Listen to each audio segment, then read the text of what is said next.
opposition avec ce qui est considéré comme la doxa sur le plan politique.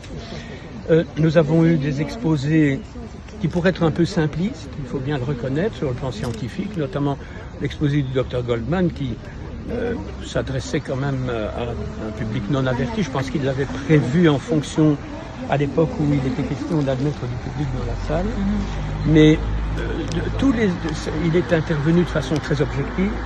Il a répondu aux questions de façon très honnête, en donnant raison sur beaucoup de points à ceux qui ne partagent pas les idées de la doxa.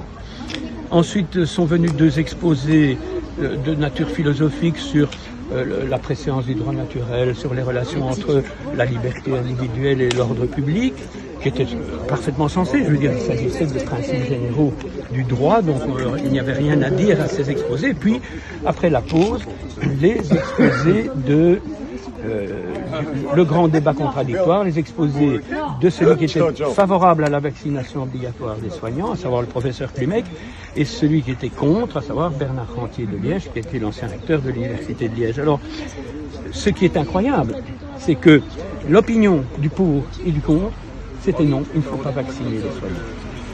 Les deux.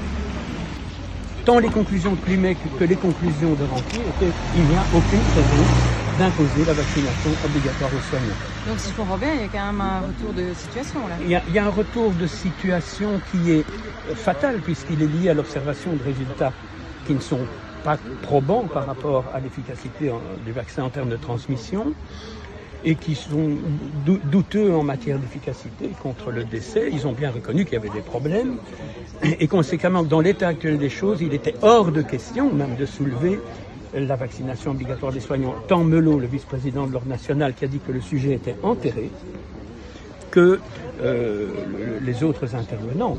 Tous, il y a une unanimité pour dire que la vaccination obligatoire des soignants est nulle et non avenue, et par voie de conséquence, celle de la population.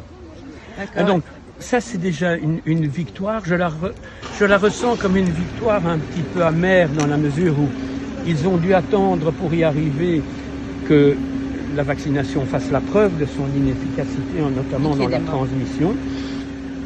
Alors, ils n'ont pas insisté sur les effets secondaires, mais ils en ont parlé. Mais quand nous leur avons fait remarquer qu'il y en avait beaucoup plus que ce qu'ils disaient, ils ont dit oui, nous reconnaissons. C'est incroyable, nous reconnaissons que la pharmacovigilance n'a pas fait son travail. Donc, on est quand même face à... C'est pas un retour de situation, ils n'ont pas le choix. Ils n'ont plus le choix aujourd'hui. Donc c'est ça qui me laisse un peu amer. J'aurais aimé que ce débat survienne au moment où on n'avait pas gagné d'office. Maintenant, notre position est démontrée par les faits et à condition qu'elle soit nuancée.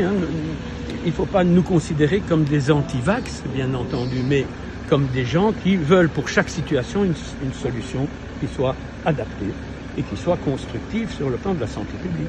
Et là, on vient de marquer d'énormes points parce que je pense que dorénavant, les débats vont se placer sur un mode constructif.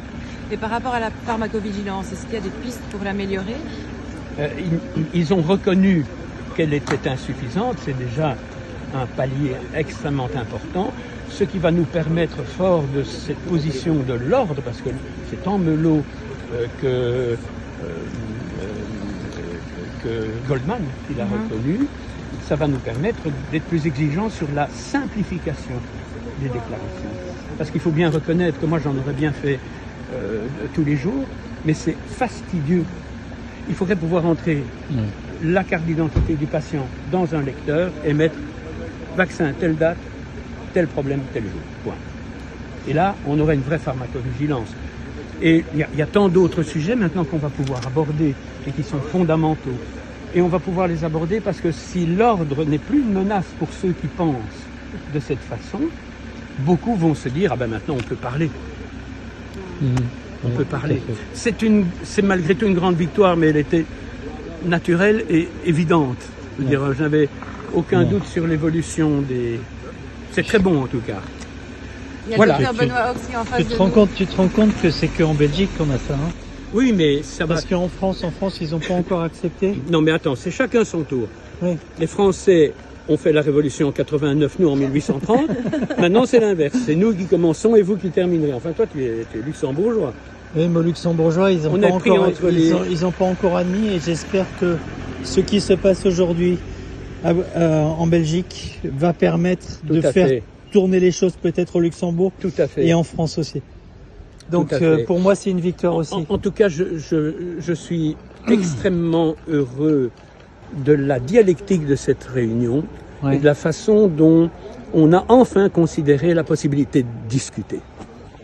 Voilà. Je crois que C'est une très grande avancée. Une grande avancée. Et par rapport aux victimes d'effets secondaires, est-ce qu'il y a Eh bien, des pistes? Est-ce qu'ils en ont parlé? Eh bien oui, de façon fragmentaire, évidemment, il y avait beaucoup de sujets à aborder Oui, en peu oui, de oui. temps. Mais Klumec, qui a fait un exposé assez remarquable et très spirituel, a conclu qu'il faudrait, dans le cadre où on impose la vaccination, prévoir des indemnités pour les effets secondaires. Alors, il y a indemnité, mais est-ce qu'on va trouver des pistes? Est-ce qu'on va faire des recherches pour aider ces victimes? À l'heure actuelle, le problème, c'est que c'est mal parti parce que les vaccinations sont volontaires, comme tu le sais. On a sous l'effet de pression majeure médiatique, mais les gens vont se vacciner.